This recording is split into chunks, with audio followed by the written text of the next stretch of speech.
جهڏو में اڳوڻي صدر آصف علي زرداري जी नेब हथां गिरफ्तारी खिलाफ पीपल्स पार्टी यूथ विंग तहलके सदर शाहनवाज़ उनड़, नियाज़ बंबरो, मीर इरफान टालपुर, असलम काइम खानी, इमरान खोसो, गुलाम रसूल खोसो ऐं ॿियनि जी अॻवाणी में समेत जालनि ऐं कारकुननि हथनि में बैनर ऐं प्ले कार्ड खणी इरिगेशन बंगले खां रैली कढी झुडो वाया मीरपुर ख़ासि मेन रोड ते धरणो हणी रोड ब्लॉक करे छॾियो।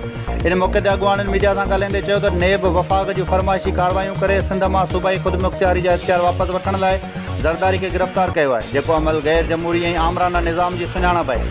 हिननि चयो त पीपी अॻवान जेलनि खां नथा हटिजनि। हिननि मुतालबो कयो त आसिफ ज़रदारी खे फौरी आज़ादु कयो वञे। अॼु नेब गर्दी दई आहे, इन्हनि जी असां सख़्तु लफ़्ज़नि में मज़म्मत था कयूं ऐं असां हर वक़्तु हर टाइम ते पाकिस्तान पीपल्स पार्टी जो हर वर्कर, हर कारकुन, हर जियालो ज़रदारी साहब सां गॾु आहे, बिलावल भुट्टो सां गॾु आहे, चाहे उहो कहिड़ो बि सख़्तु में सख़्तु ॾुखिया ॾींहं छो न हुजनि।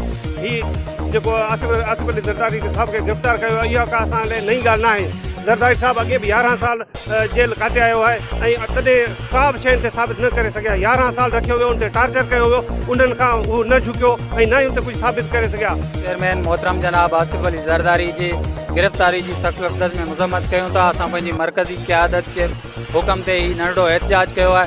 इंशाअल्लाह जेकॾहिं असांखे मरकज़ी क़यादत हुकम कयो त ही रोड, ही रस्ता, ही गलियूं असां पंहिंजे महबूब को चेयरमैन आसिफ अली ज़रदारी जी आज़ादी ताईं जारी रही। ही पीपल्स पार्टी जेको आहे हमेशह जेको आहे आवाम जी ॻाल्हि कई आहे। हमेशह जेको आहे पीपल्स पार्टी जा लीडर जेका आहिनि माण्हुनि खे नौकरियूं ॾिनियूं, उन्हनि खे जेल में विधो, माण्हुनि खे जेको आहे कंहिंजा कमकार कराया, उन्हनि खे जेल में विधो आहे। त जेल असां लाइ ॿियो घर आहे, जेलनि खां असां नथा ॾिजूं। असांखे पार्टी जो हुकम थिए, इंशाअल्लाह ताला पूरो सिंध, पूरो पाकिस्तान बंदि करे ॾींदा इंशाअल्लाह।